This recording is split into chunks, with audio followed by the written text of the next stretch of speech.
And I'll be bluntly honest here. It was foolish of him to do that. It was selfish for him to do that, and it was inconsiderate for him to do that. Not only is it a violation of our policy, it is a violation of league policy, both of which he knows. So there are consequences to be dealt with from his perspective. We will punish him. We won't punish us. And we'll do so swiftly, and we'll do so internally. And I'll imagine that there are consequences associated with the National Football League's policy in that regard. I'm sure that he'll appropriately absorb all of those things and as he moves forward. But larger than that, he's got to grow from this. He has to. He works extremely hard. He's extremely talented. And those things get minimized with incidences such as this. You wear on your teammates when they have to routinely answer questions about things that aren't preparation or football related. It's our desire for him and everyone to be great teammates as well as great players. And he's a great player. He's a hard-working player. He's respected largely in the locker room for those things. But incidences such as this, don't help him in that regard, and that's just the reality of it. In a nutshell, that's going to be the gist of the conversation that we have. And the reality is that those things that don't apply exclusively to Antonio. It's a global thing in regards to professional sport. I think that's oftentimes why you see great players move around from team to team. And I definitely don't want that to be his story. I'm sure he doesn't want that to be his story. So he has to address these things that put him and us in positions from time to time as settings such as this where it needs to be addressed. But other than that, hadn't wasted a lot of time with it, to be honest with you. I haven't visited with him because on Monday and Tuesday I prepare for games. I'm going to see him at some point, and when I do, I will address it. Ryan Clark, that was your coach. What did you see out of that clip right there? I knew he was upset. I tweeted about it on Monday. Mike and Mike, they were talking about it. And I said he's not happy, and I think it showed. You talked about there being very strong words directed towards Antonio. When you listen to what Coach Tomlin is saying, it doesn't sound like it's just about this incident, right? There's more behind that. He wants it to be a message to the team that instances such as these lessens the way he's viewed in the locker room. And he says this is why people travel from team to team. You see great players travel from team to team. So he's letting them know that this type of behavior will not be tolerated. And he let them know publicly, right? So this Facebook Live was very public, right? And when you come out and address things, he addressed the Facebook Live that was publicly.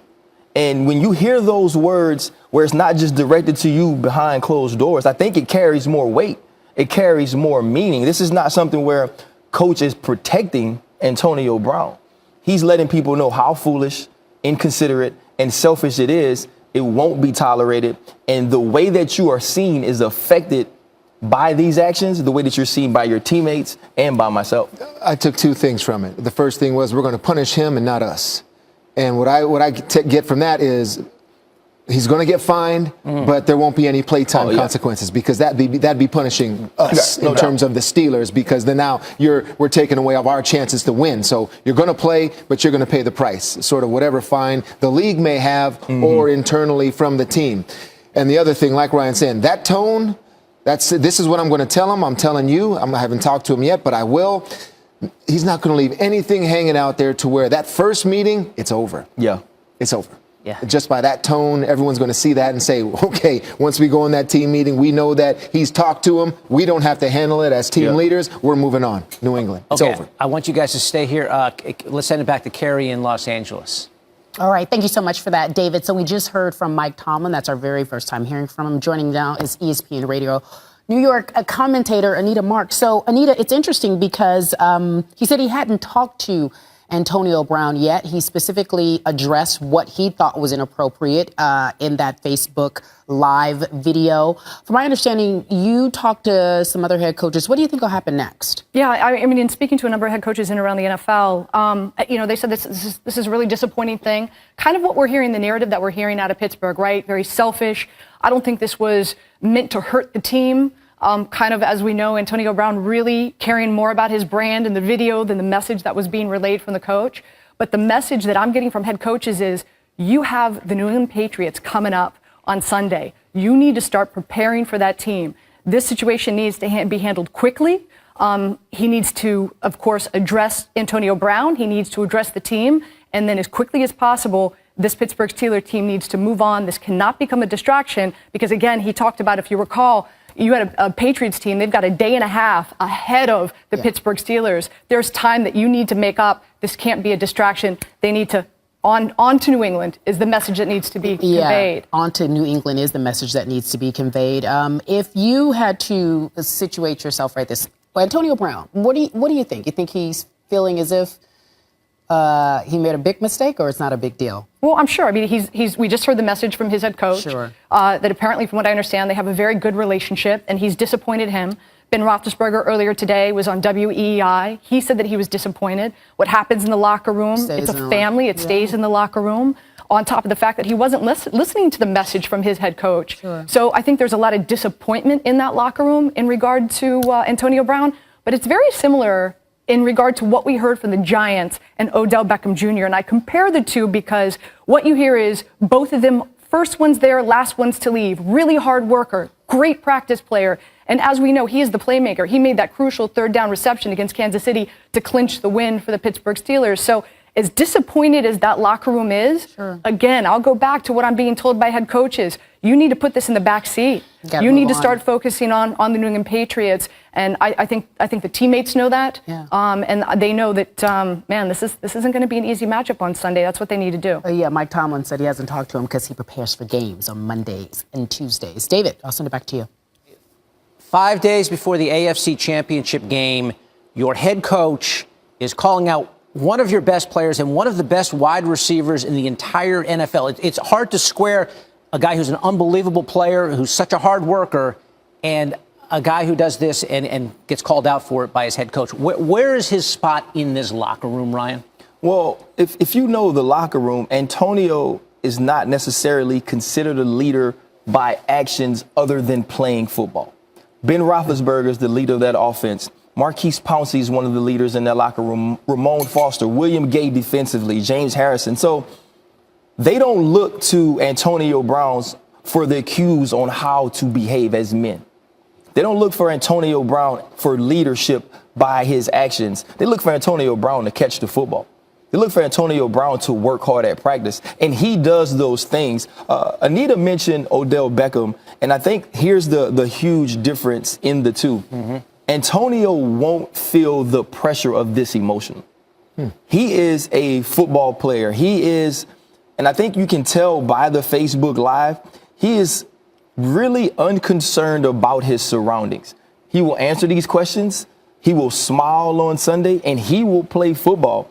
And I don't necessarily know if that's a good thing in the sense of how you want people to be wired that are in team sports, but it is good in the sense of, he can go play football through this. There won't be the emotional outburst. If he does drop a pass, there won't be a sense of him sulking on the sideline, thinking to himself, man, I have to do something because I did this Facebook Live. It'll be about the game. And so for that part of it, Antonio Brown is actually perfectly made to overcome this. Yeah. I mean, if I were a teammate of Antonio Brown, or I'd like him to approach his response, which is next probably we're waiting for, with humility and sort of acceptance of making that he made a mistake, because Anita brought up a great point, because during the time that he was recording was when the coach's message after the game. All right. During the course of a week, David, you get pounded by your head coach and your coaches all the time about this team is so great. They're so great. You're going to lose if you do this. We can't do this. This is what we have to focus on. Just hyper focus the entire week. And then you go out there and you execute everything they wanted you to execute. All right. Then you bring it up. You say your prayer. I want my payoff from my head coach now. Now, you tell us how good we did. because we did everything you said you wanted us to do. Now I want to hear it. I want to hear that type of validation that you guys did a great job. We're moving on. We're going to beat those whatever in New England. He said you want to hear that type of stuff, and he didn't care to hear it. Yeah. Well, so that's a little bit unnerving to me. I mean, I want everyone to be able to be vested in it so much during the week that you want to hear from your HC, your head coach, about the good job that you did. I think that speaks to what I was trying to say yesterday about that, though, that his focus and the way that Teddy and I grew up and the way that we play ball, we wanted that head coach's validation. Or it felt good if a family member called and said you did something well. Yeah. For Antonio, it's more important that those followers keep tuning in. It's more important that he gets to 30K, 40K. What does on that say phone. about him as a I mean, I said it yesterday. I hear that and I get irritated. I said it yesterday, and I was getting killed for it. He's self-absorbed, and I don't think what he did had malicious intent. The intent of it wasn't to put the team on blast. It wasn't to. His thought process wasn't doing this will be disrespectful. The concerning part is I don't think that was part of his thought process at all. I think he was like, I'm more interested. We just won this game. I just made this catch. I'm more interested in you guys seeing me and giving me that validation I need rather than getting it from my coach, because this is about Antonio Brown. Really interesting stuff from both of you guys and just what's going on. And Mike Tomlin, as we just showed you for the first time, basically saying that Antonio Brown was selfish, he was inconsiderate, and he is going to be punished, but they're not going to punish us, as Teddy sort of broke that down. That means he's going to still play. There's not going to be any damage in playing time. Probably cost him a little bit in the wallet. Gentlemen, thank you very much. Much more coming up on Coast to Coast after this. Meanwhile, we got an Explain Yourself. We're going to hear from Mike Tomlin in a minute. First, Bill Belichick, that social media maven. Let's listen up. Well, as you know, I'm not on Snapface and all that, so I don't really get those. But I'm really just worried about getting our team ready to go. Not really too worried about what they put on instant chat or whatever it is. Yeah, instant chat. The way you do it is you sort of combine the different parts of different social media, and you get the Snap. It's like Snapchat and Facebook, and then Facegram or whatever the two parts are. InstaChat, it works. Remember, it was MySpace. Give me something else for MySpace. What was MySpace? MySpace was sort of an our ancient. Space. Yeah, I'm just saying. My face. Yeah, help me out. My face. Yeah, space. Is that Teddy there helping me out? Yeah, David. Carrie. Some helpful Thank you. Options. Teddy, Teddy, what would we do without you? My Face, InstaSnap, all the things that I'm on. Facebook. Are you? Teddy's not on any of that. Ryan is on all of those things. First of all, I'm not. You're on most of those things. I'm only on Twitter and Instagram. That's it. You are a player on Twitter. I mean, you are big on Twitter. Yeah, very good. I follow you. Yeah, I enjoy the debates. Yes. On the Twitter. On the Twitter. Hey, what are we doing here? What's next, David? No, right? We're vamping. We're not vamping. We just got rid of Kim. This is not classic vamping. Believe me, I know vamping. Mike Tomlin is speaking right now. When he's done with his news conference, we're going to turn it back and show you. And we hear there's some strong comments leveled at Antonio Brown from the coach. Does that surprise you at all?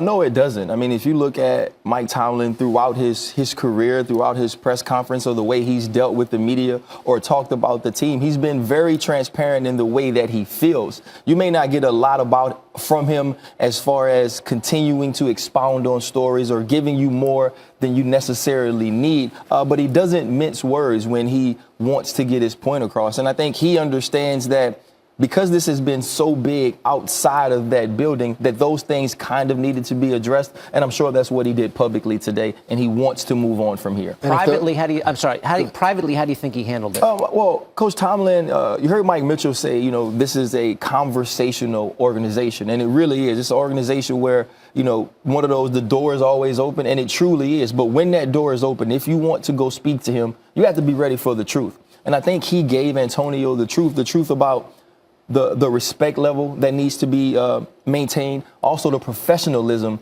that needs to go into playing his position, but also being a part of the NFL and the Steelers organization. It sounds like, too, if he's using strong words, he wants to end it today. Mm-hmm. All right, talk to Antonio Brown, talk to the media, be straightforward with it, Here's my statement. This is what I'm saying. I'm saying it to you face to face. Boom, it's over right now. Now it's all about New England and the preparation, because we will not address it for the rest of the week because they have bigger things to worry about. And Antonio Brown, does he need to say something here? Usually the players will talk tomorrow. He's going to be asked about it, I'm sure.